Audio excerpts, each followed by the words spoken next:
जीभ का टेस्ट पेट में जाता वेस्ट हो जाता, बीमारी बनती वो गेस्ट बन जाती, और डॉक्टर करते हैं उसका क्या टेस्ट, तब अपने रुपए होते हैं वेस्ट। इसलिए घर की रोटी और घर की सब्जी है बेस्ट। जीभ का टेस्ट पेट में जाता हो जाता वेस्ट, बीमारी बनती वो बन जाती गेस्ट, और डॉक्टर करते उसका टेस्ट, तब अपने रुपए होते बेस्ट। इसलिए घर की रोटी और सब्जी सबसे बेस्ट। अगर आप घर की सब्जी रोटी खाएंगे तो निश्चित रूप से सबसे बेस्ट अपने जीवन को जिएंगे। और वो बहुत सुंदर सी बातें मैं आप लोगों के बीच में रख रहा हूं कि हमें किस माह में क्या खाना चाहिए और क्या नहीं खाना चाहिए। पूरा डिटेल्स उसका आप लोगों के बीच में जो इकट्ठा किया और रखा है वो आप लोगों के बीच में रख रहा हूं। 2 महीने बता दिए थे। आने वाले 8 महीनों में सबसे तीसरे नंबर पर महीना आता है जेठ मास, ठीक है ना। तो ज्येष्ठ मास को आपके बीच में रख रहा हूं कि कौन कौन सा अनाज इस महीने में खाना चाहिए।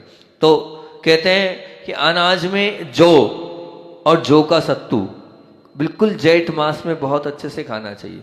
लेकिन ये जौ और जौ के सत्तू के 4 नियम है, उन 4 नियमों को का ही पालन करके खाना चाहिए।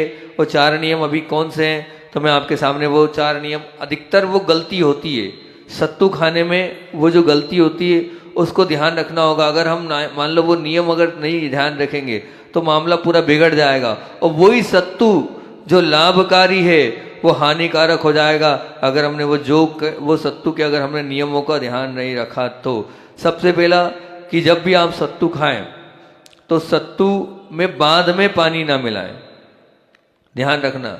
पहला नियम क्या है, सत्तू खा तो रहें लेकिन सत्तू से आपको लगता है पतला करना है, तो पतला करने के लिए आप जो बाद में पानी मिलाते हैं वो बाद में पानी बिल्कुल ना मिलाएं। अगर आप बाद में पानी मिलाते हैं तो वो सत्तू हानिकारक हो जाता है, वही सत्तू आपके लिए दुष्कारक बन जाता है, वही सत्तू आपके लिए इतना शरीर के लिए दुखदाई हो जाएगा कि आपको खुद को लगेगा कि क्या कर लिया, है ना। फिर दूसरी बात ये है कि वो जो सत्तू है उस सत्तू को कभी पेट भर के ना खाएं, ठीक। तीसरी बात ये कि वो जो सत्तू है वो जब पेट भर जाए तब ना खाएं, मतलब जब पेट भर जाता है तब उसको सत्तू को हमें बिल्कुल भी नहीं लेना चाहिए। अगर हमने मान लीजिए तब सत्तू ले लिया तो वो भी ठीक नहीं है। मैं देख रहा हूँ, मुझे याद तो नहीं है, जितना याद है उतना बता रहा हूँ कि सत्तू के मैंने नियम लिखे हैं, अपनी डायरी खोल रहा हूँ, आपका पुण्य होगा तो मिल जाएगा, बहुत बड़ी डायरी है। तो 3-4 नियम तो मैंने आपको बता दिए। सबसे पहला क्या है कि बाद में सत्तू में पानी बिल्कुल भी नहीं मिलाना, पहला नियम। दूसरा नियम क्या है कि जब पेट भर जाए तो सत्तू को क्या नहीं करना, नहीं खाना। तीसरा नियम क्या है कि हाँ, अब तीसरा मतलब पतला हो, ये नियम याद आ गया कि तीसरा कैसा हो, चबा के नहीं खाना, ध्यान रखना। तीसरा क्या है, चबा के नहीं खाना, पतला होना चाहिए वो। लेकिन आप लोग चबा चबा के खाते नहीं, सत्तू को चबा के नहीं खाना है, सत्तू को पीने का नियम है। अगर वो गाढ़ा रहा तो नुकसान कर जाएगा, वो वायु कारक बन जाएगा, वो वात कारक बन जाएगा, है ना। और पेट भर के नहीं खाना और चबा के नहीं खाना, और उसके अलावा हाँ, बिना मीठे के नहीं खाना। ये 4-5 मुझे मिल नहीं रही, डायरी खोलता रहा हूँ मैं लेकिन मिल नहीं रहा है। ये 4-5 मुझे याद आ गए, ये मैंने बता दिया कि बिना मीठे के नहीं खाना, मीठे के साथ ही उसका सेवन करना, नहीं तो वही जो सत्तू है वो हानिकारक बन जाएगा। देखता हूँ कल और याद आ गया, एक आध नियम और बाकी है, तो ध्यान रखना। तो जेठ मास में आपको जौ का सत्तू खाना चाहिए। ज्वार बहुत अच्छी होती है, और पुराना चावल, इस माह में पुराना चावल लेना चाहिए। मक्के की वो जो आप क्या बोलते हैं उसको, पॉपकॉर्न लेना चाहिए। मोठ, मूंग, तुअर, मसूर, चना और भुना चना। मुझे वैसे तुअर के लिए मना किया था, लेकिन कल ही अभी हाल ही में सुबह सुबह इसका अध्ययन कर रहा था और आचार्य के मुख से भी सुना था कि तुअर की दाल खाना है तो क्या खाना है, तुअर की दाल बिना घी के नहीं खाना। अगर घी के बिना खाओगे तो वायु कारक, वात कारक है, हानिकारक है वो। और आचार्य ने एक बार ये भी बोला था कि जब भी चावल खाओ तो चावल का तोड़ तुअर की दाल है। चावल जब भी खाना हो तो तुअर की दाल से ही खाना चाहिए, और घी मिलाकर तुअर की दाल के साथ आप चावल खाएंगे तो बहुत अच्छी बात होगी। तो ये मसूर, चना, भुना चना, ये खाना है अन्न में। सब्जी कौन कौन सी? लौकी, करेला, ककड़ी। देखो ककड़ी चतुर्मास में नहीं खाना, लेकिन इस समय पानी की पूर्ति दिलाने वाली ककड़ी लाभकारी है। कुंबड़ा, तुरई, कुंदरू, भिंडी, ग्वारफली, सहजन की फली और बथुआ और पालक। पालक मैं नहीं कह रहा हूं, लेकिन इसमें लिखा है तो मैंने नोट किया है तो मैंने आपको बता दिया। फल, अब फल में बेल बिल्कुल लेना ही है, मतलब एक तो बेल लेना ही, वैशाख के बेल, लेकिन जेठ में भी बेल लेना है। जेठ में भी आपको बेल लेना ही लेना है। बेल, संतरा। इस समय प्रतिदिन भली आधी कटोरी पिए, लेकिन आधी कटोरी पिए केरी का पना आपको पीना है। इससे लू नहीं लगती है। इससे अगर आप बहुत गर्मी में भी अगर चले गए और लू भी चल रही है, अगर केरी का पना क्या बोलते हैं, केरी का झोलिया क्या बोलते हैं आप, वो आपको लेकिन ज्यादा मात्रा में भी नहीं पीना है। आधी कटोरी, एक कटोरी, खूब से खूब आधा गिलास आपको पीना है, इससे कभी लगेगा। और आम, हापुस और केसर इसमें लेना है। तरबूज और खरबूज भी इस मौसम में खाना चाहिए। सफेद अनार, अनार बहुत तरह के होते हैं, लेकिन इस मौसम में सफेद अनार को खाना चाहिए। मौसम्बी जो है वो भी बहुत अच्छी होती है। सेब, केला, आंवला और नारियल, ये फल में हो गए। मसाले, इस माह में जीरा, धनिया, पुरानी इमली, इमली लेना है, लेकिन ध्यान रखना नई इमली बिल्कुल नहीं, पुरानी इमली का सेवन करना है। नई इमली खाली तो गड़बड़ हो जाएगा, और लेना ही है इमली। इसमें पित्त शांत करती इमली। अगर ये पुरानी इमली आपने ले ली, चटनी ले ली, मीठे के साथ ले ली, लाभकारी है। लेकिन बस ये ध्यान रखना कि वो पुरानी, जितनी पुरानी होगी उतनी अच्छी, उतनी लाभकारी, उतनी गुणवान होगी वो इमली। और मीठा नीम, इस समय आप मीठा नीम ले सकते हैं। जो है पुदीना, और पुदीना तो बिल्कुल नहीं छोड़ना। जेठ मास में जैसे कहा ना आपको हमने कि पना लेना है, वैसे पुदीना आपको पूरे जेठ मास में लेना। बहुत ठंडा होता है वो, बहुत शीतल होता है वो, पानी की तृप्ति कारक होता है, संतुष्टि कारक होता है, पित्त को शांत करने वाला होता है। तो पुदीना अवश्य खाएं, और साथ में थोड़ी, ज़्यादा नहीं, हरी मिर्च भी लेना है। हल्दी का सेवन भी, और पतली दालचीनी, बिल्कुल बारीक पाउडर फॉर्म में दालचीनी लेना है। और वो भी कितनी लेना है? 1 चुटकी बराबर दालचीनी का सेवन आपको करना है। बहुत गर्म होती है, लेकिन दालचीनी इस समय इसलिए लेना है कि बहुत सारी ठंडी चीज़ें हम ले लेते हैं, तो कहीं ऐसा ना हो कि वो ठंडी चीज़ें हमारी जठराग्नि को मंद कर दे। और ठंडी लेना भी जरूरी है, अगर हम ठंडी नहीं लेंगे तो मामला बिगड़ जाएगा, गर्म ले नहीं सकते। अब उस सब ठंडी को दबाने के लिए हल्की सी 1 चुटकी दालचीनी ले लें, ताकि आपकी जो जठराग्नि है वो प्रदीप्त रहे, जठराग्नि बैठे नहीं। या तो आपने ठंडाई भी पी ली, आपने आइसक्रीम भी खा ली, आपने पूरी ठंडी ठंडी चीज़ें पी ली, जठराग्नि मंद, फिर भूख मंद हो जाएगी। इसलिए भूख गर्म होती है, लेकिन जठराग्नि को प्रदीप्त करती है। इसलिए दालचीनी का थोड़ी सी, लेकिन कितनी बोली? 1 चुटकी से ज़्यादा नहीं, दालचीनी का सेवन करना है। और अन्न में गाय का दूध, छाछ, बहुत अच्छे से आप यहाँ गाय का दूध ले सकते हैं, छाछ ले सकते हैं, घी ले सकते हैं, और छेना, रायता, नारियल का तेल। इस समय नारियल का तेल घुटनों में भी लगाना चाहिए। और नारियल का तेल आप कम से कम 2 चम्मच इस समय आप पानी के साथ, दूध के साथ या सब्जी के साथ लेंगे। जिनके घुटने दर्द हैं उन सबके घुटने दर्द भी समाप्त हो जाएंगे। नारियल का पानी इसमें बोल रहे हैं, लेकिन मेरे हिसाब से तो नारियल का पानी बहुत वातकारक होता है। बहुत रियल कंडीशन में नारियल का पानी लेना चाहिए, क्योंकि नारियल का पानी इतनी ज़्यादा वात बढ़ाता है, इतनी ज़्यादा कष्टदायी है। लें तो बहुत कम मात्रा में नारियल का पानी, क्योंकि आचार्य जी नारियल पानी के निषेधक थे। फिर उसके बाद गन्ना जितना हो सकता है आप लें, लेकिन गन्ने के लिए हम आपको बोलते हैं कि गन्ने का रस ना पिए, गन्ने को चूस चूस के लें। आप वो सीधा गन्ना लेंगे तो बहुत ज़्यादा फायदा करेगा, दांतें भी, जो आपके दांत है वो भी मजबूत होंगे, और वो जो उसका रस है वो शरीर में जाएगा, और आपने ऐसा गड़ पी लिया तो उसका आनंद नहीं आएगा। आप तो श्रावक है, आप ले सकते हैं। व्रती लोगों के लिए भले थोड़ा निषेध है वो मतलब मेहनत वाला काम, लेकिन स्वास्थ्य के लिए लाभकारी काम है। तो आप उस समय गन्ने का सेवन अवश्य करें। उस समय गन्ने का इसलिए कहा जाता है सेवन करना, क्योंकि उस समय हमारे शरीर में सबसे ज़्यादा हमें ग्लूकोज की आवश्यकता होती है, और ग्लूकोज पसीने के माध्यम से पसीना बहुत निकलता है, तो ग्लूकोज की कमी शरीर में हो जाती है। तो उस ग्लूकोज की कमी की पूर्ति करने के लिए वो गन्ने को लिया जाता है, तो वो ग्लूकोज की पूर्ति कर देता है, वो अंदर की कमजोरी को दूर कर देता है वो। और लेकिन मेरा तो कहना है कि आप गन्ना खाएं तो बहुत अच्छी बात है, वो बहुत बढ़िया रहेगा। उसके बाद देशी मिश्री, ये भी गर्मी में बहुत ज़रूरी है, वो ग्लूकोज की पूर्ति करती है, आप ले सकते हैं। नींबू तो नींबू और मिश्री या नींबू और मीठा पानी इस समय आप ले सकते हैं। सेंधा नमक इस समय आपको लेना चाहिए। खांड मतलब वही मीठा, और पुराना गुड़, गुड़ लेना है लेकिन पुराना गुड़ लेना है। मनुक्का, खजूर, भीगे मेवे। भीगे मेवे में कौन सा? आप इस समय बादाम को भिगा कर खाएं, चिरौंजी को भिगा कर खाएं, किशमिश को, वही चीज गर्म होती है। मैं कह रहा हूं आपसे, चिरौंजी अति गर्म, इससे गर्म कोई चीज नहीं, लेकिन अगर उसे आप भिगा कर खाएंगे तो वो ठंडी हो जाएगी। वही बादाम बहुत गर्म होती है, लेकिन भिगा कर खाना है, बिना भिगो हुए बिल्कुल नहीं लेना है। और किशमिश को भी आप भिगा कर इस समय खाएंगे तो बहुत उत्तम आपके लिए रहेगा। फिर उसके बाद क्या कम खाएं? तो कम क्या खाएं? तो कम में इस ज्येष्ठ मास में कम क्या खाना है? गेहूं आप कम लें। क्या लेना है महाराज जी? आप ज्वार लें। आप जो है ज्वार ले सकते हैं। आप उस समय जो, क्यों बोल रहे हैं? गर्मी करता है गेहूं, और ज्वार जो है ठंडक होता है। जेठ मास में वैसे ही गर्मी बड़ी रहती है।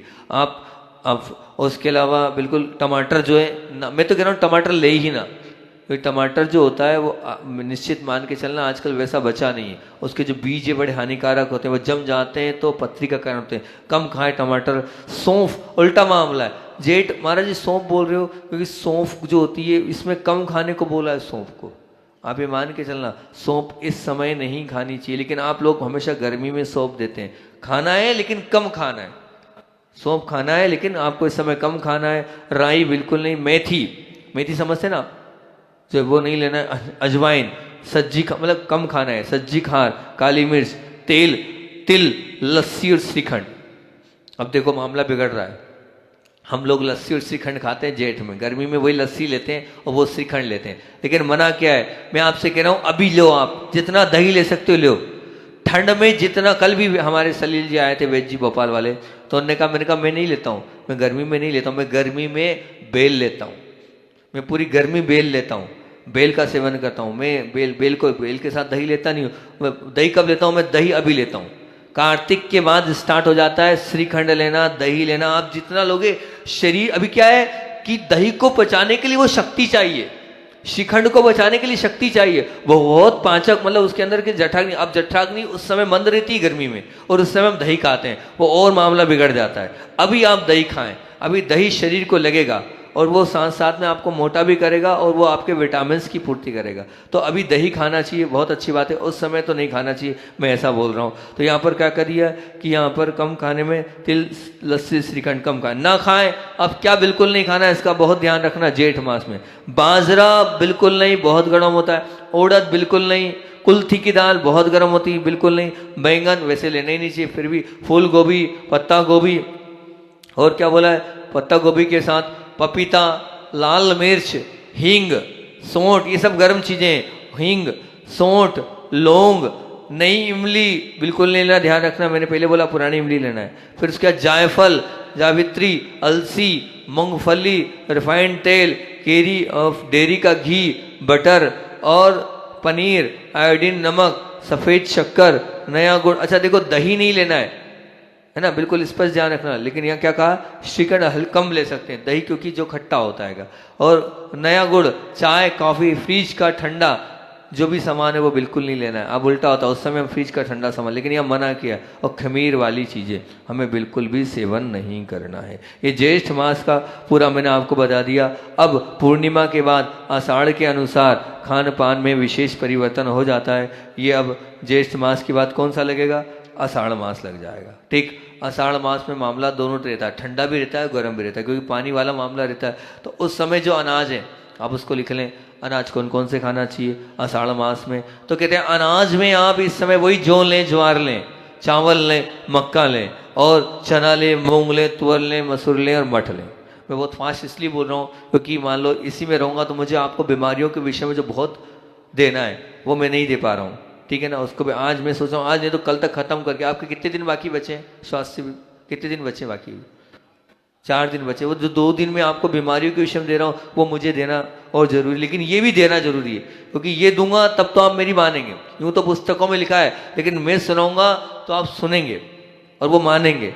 बाकी तो आप पुस्तकों को पढ़ना ना, आपके पास समय ना, सब कुछ है, लेकिन फिर भी जो इकट्ठा किया है वो ये मैं फास्ट देने का प्रयास कर रहा हूँ। जो लोग लिख पा रहे, जो नहीं लिख पा रहे तो आप यूट्यूब से विद्या शरणम से देखकर उसको लिख लेना। ठीक है ना। तो अनाज में जो ज्वार, मक्का, चना, मूंग, तुअर, मसूर, मठ, सब्जी अभी क्या खानी ये बात चल रही है, लौकी, कुमड़ा, करेला, ककड़ी, है ना, कद्रू, ग्वार फली, सहजन की फली और पालक, है ना। फल में क्या लेना है, आषाढ़ की बात चल रही है, आम, अनार सफेद वाले ही, ध्यान रखना जो मैं बोल रहा हूँ वो ध्यान रखना, कलर का ध्यान रखना, सफेद भी आते, लाल भी आते, लेकिन सफेद लेना है, ठीक। तरबूज, खरबूज, मौसम्बी, केला, जामुन, नारियल, आंवला, ठीक। मसाले, माताओं मसाले में गड़बड़ी होती है, मसालों को ध्यान रखना कौन से लेना है, जीरा, धनिया, काली मिर्च, हल्दी, मेथी, पुदीना, इलायची, पतली दालचीनी, मीठा नीम और पुरानी इमली, ये सब आपको मसालों में लेना है। अन्य क्या लेना है, तो देशी गाय का दूध, घी, छाछ, छेना, नारियल का तेल, गन्ना, वही जो था, देशी मिश्री, पुराना गुड़, खांड, सेंधा नमक, नींबू, मनुक्का, भींगे मेवे में सब वही। और इस समय क्या लेना है, तो बोले नीम की निम्बोली, मतलब नीम जो चैत्र मास में, एक और बात बता दूं मैं आपको, वो भूल गया मैं, चैत्र वाली बात बताना कि भूल जाऊंगा। अगर आप चाहते हैं कि हमें साल भर मलेरिया ना हो, अगर आप चाहते हैं मैं मुझे बुखार ना हो, मैं बीमारी से बचूं, तो आप इसको नियम बना लें कि जब चैत्र में शुक्ल पक्ष की एकम से, शुक्ल पक्ष की एकम से पूरे शुक्ल पक्ष आप नीम की गोलियां खाएं। क्या खाना है, नीम की गोलियां खाएं। नया वर्ष लगता है ना, तो आप जब नीम की गोलियां खाएंगे तो उस नीम की गोली के माध्यम से आपको मच्छर भी काटेगा तो आपको प्रभाव नहीं पड़ेगा और मलेरिया होगा ही नहीं पूरे 15 दिन तक। और पूरा अगर कर सकते तो बहुत ही अच्छी बात है, लेकिन चैत्र में नीम को खाना चाहिए, उसके माध्यम से आपको कहीं भी किसी भी विषैले पदार्थ भी काट लेंगे तो उसका कोई दुष्प्रभाव आपके जीवन में नहीं होगा। अब कहाँ था मैं कि कम खाएं, क्या कम खाना है, गेहूँ, टमाटर, भिंडी, पपीता, सौंफ। देखो सौंफ के लिए मना कर रहे हैं, मुझे समझ में नहीं आता है, आयुर्वेद में सबसे ज्यादा सौंफ देते हैं गर्मियों में, लेकिन ये क्या कह रहे हैं, कम खाओ। सौंफ को यहाँ पर कम खाना बोल रहे हैं, क्या कारण हो सकता है सौंफ को कम खाना, तो मैं ये बोलता हूँ कि इस समय वैसे ही पेट साफ होता है, सौंफ जो होती है गर्म भी होती है, अब आप लोग उसको ठंडा मानते हैं लेकिन सौंफ गर्म होती है पहली, वो पेट को रेचक होती है, और उस समय पेट साफ नहीं करना हमें, ऑलरेडी ही हमारे पास मल जो है उसे मना होना चाहिए, तो इसलिए सौंफ यहाँ मना कर रहे हैं, यहाँ भी कम खाना बोल रहे हैं। पपीता कम, सौंफ कम, हरी मिर्च, लाल मिर्च, हिंग, अजवाइन, सज्जी खार, तेल, तिल, लस्सी और श्रीखंड, ये कम खाना है। कब कम खाना है, आषाढ़ में। अब ना खाएं ये बहुत जरूरी है, आषाढ़ मास में बाजरा, उड़द, कुल्थी, बैंगन, तुराई, है ना, गोभी, बेल, वैसे तो गोभी खाना ही नहीं चाहिए लेकिन बेल, अब देखो बेल में क्या ना खाएं, मैंने बता ही दिया था आपको कि बेल तो आषाढ़ में बिल्कुल भी चखना मत, ठीक। हापुस, केसर, सौंफ, अब देखो सौंठ, लौंग और जायफल, इमली, अलसी, अलसी बहुत लाभकारी है, लेकिन इन माहों में अलसी बहुत गर्म, अति गर्म होती है। और अरुण भैया ने एक बार हमको बताया था कि अलसी तो वैसे सीधे खाना ही मत।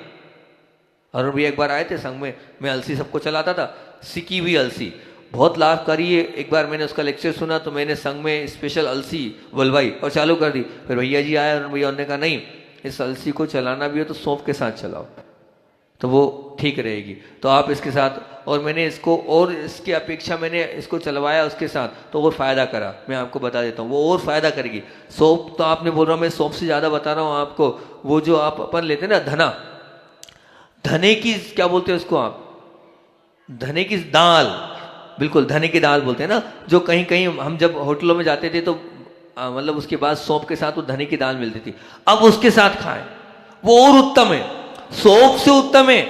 अगर आप वो धने की दाल के साथ अगर आप उसको देंगे, आपकी इसको अलसी को, वो अति उत्तम है, क्योंकि धने की दाल कैसा भी पित्त हो, किसी प्रकार की भी गर्मी बढ़ी हो, आप कुछ मत करें, उस धने की दाल को खा लें, पूरा पित्त शांत हो जाएगा। एक फक्का मार लें आप, पूरी गर्मी आपकी शांत हो जाएगी धने की दाल खाने से। इसलिए और तो आप उसको मेरे हिसाब से तो अलसी को धने की दाल के साथ लेंगे तो और उत्तम होगा। वो एक तरफ गर्म ले रहे हैं तो एक तरफ ठंडी चीज ले रहे हैं, दोनों का बैलेंस बराबर हो जाएगा तो वो बहुत सुंदर रहेगा। फिर उसके बाद यहाँ पर उस समय तो खाना ही नहीं है, लेकिन जिस समय खाना है उस समय के लिए बता रहा हूँ कि आषाढ़ में तो खाना ही नहीं है। मूंगफली, घी, बटर ये नहीं खाने वाली चीज चल रही है। पनीर, दही बिल्कुल नहीं खाना है, आयोडीन, नमक, रिफाइंड तेल, सफ़ेद शक्कर, फ्रिज की ठंडी चाय, काफ़ी, पानी। अब उसी समय सबसे ज़्यादा लेते हो आप। बासी भोजन, होटल का भोजन, खमीर वाली चीज़ें आपको बिल्कुल भी नहीं लेनी है, क्योंकि निश्चित मान के चलना ये जो आषाढ़ मास होता है इसमें बादल छाए भी रहते हैं, सूर्य का प्रकाश कभी मिलता है कभी नहीं मिलता है, तो जब वो पाचन शक्ति मंद हो जाती है, ऐसे समय में अति अल्प भोजन करें। जितना कम भोजन करेंगे उतनी अच्छी बात है। और वर्षा के कारण जो भोजन में अचानक परिवर्तन भी होता रहता है ना, तो अब इसलिए आहार में समझदारी पूर्वक आहार करना चाहिए, क्योंकि मौसम ठंडा हो जाए तो गर्म प्रगति ले लें, और मान लीजिए गर्म हो जाए तो ठंडी वाली चीज़ें ले लें। इसलिए विवेक के साथ पूरा मामला करेंगे तो बहुत अच्छी बात है कि अपन चलते हैं श्रावण मास। श्रावण मास में अब चलते हैं, और श्रावण मास में वही अन्न में क्या खाएं, अन्न में जौ खाएं। मैं बोला जौ के लिए बहुत बोला है, बहुत कम माह है साहब, जौ के लिए मना किया। मतलब जौ की रोटी अपने आप में अमृत का काम करती, लेकिन कहीं भी किसी भी शुद्ध भोजन वाले के यहाँ जौ की रोटी नहीं मिलती है। मैं मानता हूं वो स्वाद में अच्छी नहीं है लेकिन स्वास्थ्यकारी है, वो स्वाद में अच्छी नहीं है लेकिन स्वास्थ्यकारी। अधिकतर महीनों में आपको जौ की रोटी के लिए मिलेगा, बस ठंड के समय ही उसको निषेध किया जाता है जौ को। तो जौ, फिर उसके बाद अब श्रावण में बाजरा बोल दिया है, बाजरा ले सकते हैं, चावल, ज्वार, मक्का, मूंग और तुअर। सब्जी में आपके लिए सूखी सब्जी इस समय लेना है। क्यों? हरी सब्जी का बिल्कुल निषेध। श्रावण में हरी सब्जियां नहीं लेना। मैं नहीं बोल रहा हूं, ये मैंने आगम से नहीं बोला, नहीं तो बोलो महाराज जी आप हमें जैन धर्म नहीं। ये काय से नहीं लेना है? ये चातुर्मास वर्षा काल में नहीं लेना है। ठीक, तो आपको ध्यान रखना है, यहाँ पर जो है सब्जियां बिल्कुल नहीं लेना है। ग्वार, बेसन का गट्टा, है ना, आप क्या बोल रहे हैं, यहाँ पर सूखी सब्जी आपको लेना है, हरी नहीं लेना। फिर उसके बाद ग्वार, फली। अच्छा, अब इसमें जो बहुत अच्छी बात बोली है वो ये बोलिए कि बेसन के गट्टे इस समय लेना है। अब क्यों बोले आप समझना, पानी की मात्रा ज़्यादा हो जाती है, तो पानी की मात्रा ज़्यादा हो जाती है तो बेसन जो होता है वो गट्टे जो है अंदर जाके इस पानी को सोखते हैं, तो इस समय बेसन के गट्टों को खाना चाहिए, स्पेशली ये होनी चाहिए। तो बेसन का गट्टा, पापड़ लें, पानी को सोखता है वो जाकर। मंगोड़ी लें, जब मंगोड़ी होती है, भजिया होती है, वो लें, वो वही पापड़, वो भी क्या अंदर जाके पानी को सोखती, कि हेड पूरे उसमें पानी पानी रहता है। टमाटर, सहजन की फली, कक्को, है ना, और दाना, मेथी दाना। यहाँ पर इस समय आप मेथी दाने को भी आप ले सकते हैं, मेथी दाना भी ले सकते हैं। और ककोड़ा, अब ककोड़ा क्या होता है मुझे तो नहीं पता, मैंने लिख लिया। अरे पकोड़ा नहीं, ककोड़ा, ककोड़ा क्या होता है मुझे नहीं पता, मैंने देखा लेकिन लिखा मिला तो मैंने इसको लिख लिया, ककोड़ा लेना है। ठीक, अब ककोड़े के बाद यहाँ फल में बोल रहे हैं, केला, सफ़ेद अनार, चीकू, नाशपाती। एक बात समझ में नहीं आ रही है, मुझे इस पर पढ़ना है। इस सब 2-3 जगह मुझे मिला, लाल अनार नहीं बोल रहे हैं, सफ़ेद अनार बोल रहे हैं। अरुण भैया कुछ है क्या इसको अनुभव, क्या इसका कुछ विशेष है क्या, कुछ सफ़ेद अनार का? अच्छा, आयरन कम रहता है सफ़ेद अनार में, इसलिए।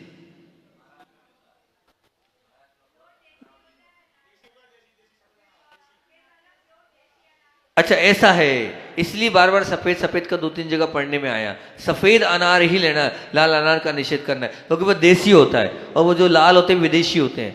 अच्छा ऐसा है, तो सफेद अनार, ठीक, और वो शायद छोटे भी होते हैं, वो छोटे होते हैं सफेद अनार। तो सफेद अनार लेना है, चीकू, नाशपाती, आंवला और नारियल, इसका सेवन करना फलों में। मतलब कच्चा नारियल होगा इसमें, फल है तो कच्चा ही होना चाहिए। आंवला भी इस समय कच्चा ही होना चाहिए। अब मसाले, सौंठ, काली मिर्च, हल्दी, हींग, अजवाइन, जीरा, सौंफ, काली मिर्च, सूखा धनिया, मेथी, मीठा नीम, कड़ी पत्ती, इलायची, पतली इलायची लेना चाहिए। अब अन्य क्या और क्या है, तो बोल दिया वही पकोड़े। पकोड़े मतलब वही मैंने कहा था ना कि उस समय पानी गिरता है तो लेना चाहिए। घी गाय का अवश्य लें। दही, कल सलील जी आए और हमने उनसे कहा, हमने आप इसलिए वो सलील जी से बोल दिया कि डॉक्टर की बात सब लोग मान लेंगे, तो उन्होंने उल्टा काम कर दिया। पर उन्होंने जो बात बोली वो इतनी अच्छी बोली, बोले महाराज जी आपको गिर गाय का ही घी लेना चाहिए। बोले गिर गाय के अंदर इतनी ज़्यादा क्षमताएं, इतनी ज़्यादा चीज़ें, तो आप रोज 1 से 1.5 चम्मच, लेकिन ज़्यादा नहीं। कितना बोला है सुन लो कान खोलकर, 1 चम्मच और आधी की सहित 2 चम्मच, आधी कटोरी चलता है यहाँ तो। बोले इतना ही घी, लेकिन लेना गिर गाय का ही है और किसी का नहीं, और बहुत लाभकारी है। वो पित्त को शमन करेगा, ताकतवर है, ऊर्जावान है, तो आपको उस घी को लेना चाहिए। कौन से घी को? गिर गाय के घी को लेना चाहिए। तो गिर गाय का घी यहाँ पर उन्होंने बोला है, ठीक है ना। अब उसके बाद क्या बोल रहे हैं, दही छाछ, मतलब सोचना आप श्रावण मास में दही भी ले सकते हैं, छाछ भी ले सकते हैं, लस्सी, सोंठ वाला दूध, दूध तो लेना है लेकिन कौन सा, सोंठ वाला दूध लेना है। फिर खांड, गुड़, सेंधा नमक, नींबू, काला नमक, खजूर, खजूर लेना है। हरड़, हरड़ लेना ही है श्रावण मास में, हरड़ को जरूर लेना है, जितना होगा उतना अच्छा रहेगा। चिरायता, भीगे मेवे, मतलब यहाँ पर इस समय चिरायता क्यों लेना है, क्योंकि पानी में इन्फेक्शन हो जाता है, मलेरिया के चांस रहते, इसलिए चिरायता का सेवन इस समय करना चाहिए। नहीं करोगे तो फिर आप भाद्र मास में क्या पड़ जाओगे, बीमार पड़ जाओगे। वो मलेरिया इस समय आता है, वायरल चलता है, इसलिए चिरायता इस समय लेना चाहिए। थोड़ी मात्रा में लें, आधी एक कटोरी लें तो आप बीमार नहीं पड़ोगे, और नहीं रहा तो वो इन्फेक्शन करेगा, वायरल होगा, बुखार सर्दी खांसी से आप पीड़ित हो जाओगे। बादाम, चिरौंजी और मनुक्के को भीगे हुए लें। कम खाएं, गेहूँ, मठ, उड़द, कुल्थी, मसूर, चना, लौकी, सोचो लौकी तो बहुत सदाबहार है लेकिन इस समय कम खाएं। करेला, ककड़ी, पपीता, सज्जी खार, लौंग, जायफल, मूंगफली तेल, छेना, गन्ना, गन्ना जो है इस समय नहीं खाना है, और देसी मिश्री, काजू, पिस्ता, खमीर वाली चीजें कम खाएं, ना खाएं। क्या नहीं खाना है, तो ये तो बिल्कुल नहीं खाना है, फिर भी वो लिख बता दिया तो लिख लिया। बैंगन बिल्कुल नहीं खाएं, तोरई, कंदरू, भिंडी, पालक, फूल गोभी, पत्ता गोभी, तरबूजा, खरबूजा, हरी मिर्च, हरा धनिया, इमली, रिफाइंड तेल, वनस्पति घी, डेयरी का घी, बटर, दूध, पनीर। अच्छा, दूध पनीर नहीं खाना है श्रावण में। हाँ, श्रावण में वैसे दूध नहीं लेते, नहीं है दूध, ठीक, मैंने भी लिखा था, दूध नहीं लेना है श्रावण मास में, पनीर नहीं लेना है श्रावण मास में। मावा, सफ़ेद शक्कर, आयोडीन नमक, फ्रिज का ठंडा चाय का दिन, बासी भोजन और होटल का भोजन। श्रावण मास में होटल के भोजन के लिए स्पष्ट रूप से मना कर रहे हैं, निश्चित मान चलना। तो इतनी चीज़ें आपको नहीं खाना है। और श्रावण के बाद आता है अगला भाद्रपद, मैं चाह रहा हूँ पूरी हो जाए, है ना। भाद्रपद, तो भाद्रपद जो है इसमें क्या खाना है क्या नहीं खाना है, तो भाद्रपद में आपको बहुत अच्छे से ध्यान रखना है कि सबसे बड़ी बात तो पूर्णिमा के बाद जब भाद्रपद के अनुसार खान पान में परिवर्तन करना है, क्योंकि श्रावण माह में एक समय भोजन करना, ध्यान रखना इसमें स्पष्ट लिखा है कि आप श्रावण और भाद्रपद में एक समय भोजन करो। वैसे ही हमारे यहाँ उस समय आता ही है, ठीक है ना, वो प्रारंभ हो ही जाता है, 32 दिन के एकासन प्रारंभ हो ही जाते हैं। तो यहाँ एक माह बोलो जो करेगा वो स्वस्थ रहेगा, इसलिए हम 32 दिन के एकासन कराते हैं। यहाँ स्पष्ट लिखा रहेगा कि श्रावण माह में एक समय भोजन करने से स्वास्थ्य के लिए लाभदायक है, ठीक। तो क्या है, बैंगन, तुरई, अरबी, जमी कंद बिल्कुल नहीं खाएं, ककड़ी नहीं खाएं, कुदरू नहीं खाएं, फूल गोभी, पत्ता गोभी वैसे नहीं खाना, लेकिन इस समय बिल्कुल नहीं खाएं। बैंगन बिल्कुल नहीं खाएं, पालक बिल्कुल नहीं खाएं, तरबूज, खरबूज बिल्कुल नहीं खाएं, हरी मिर्च, हरा धनिया बिल्कुल नहीं लें, इमली बिल्कुल नहीं खाएं, घी, बटर बिल्कुल नहीं लें, तेल, मावा, पनीर, लस्सी, दही, काजू, पिस्ता, आयोडीन नमक नहीं लेना है, सफ़ेद शक्कर, ठंडा चावल, काफ़ी, बासी भोजन, होटल का भोजन बिल्कुल नहीं खाएं। 8:56 हो गया है। आगे 6 महीने, कल बहुत फास्ट बोलूँगा मैं, ठीक है ना, आप लोग उसमें देख लेना, आगे के 6 महीने कल आपको बता दूंगा। और परसों से आपको जो विशेष बीमारियां हैं, जो आपके शरीर में व्याधियां हैं, जो अनुभूत प्रयोग है, आज दिन में मेरे को पढ़ने का मौका देना ताकि मैं उसको व्यवस्थित कर सकूँ, अलग अलग जगह इकट्ठे करके रखें, उनको एक कागज़ पर लिखकर आपको व्यवस्थित बता सकूँ। जो अनुभूत प्रयोग है उसकी चर्चा अपन परसों, या अगर मन बन गया तो कल ही कर लेंगे, ठीक है। तय रखते हैं, अपना समय हो गया। बोधि समाधि परिणाम शुद्धि शात्मोपलब्धि शिशो के सिद्धि चिंतामणि चिंतित वजदारे तम बंद मानस ममास्तु।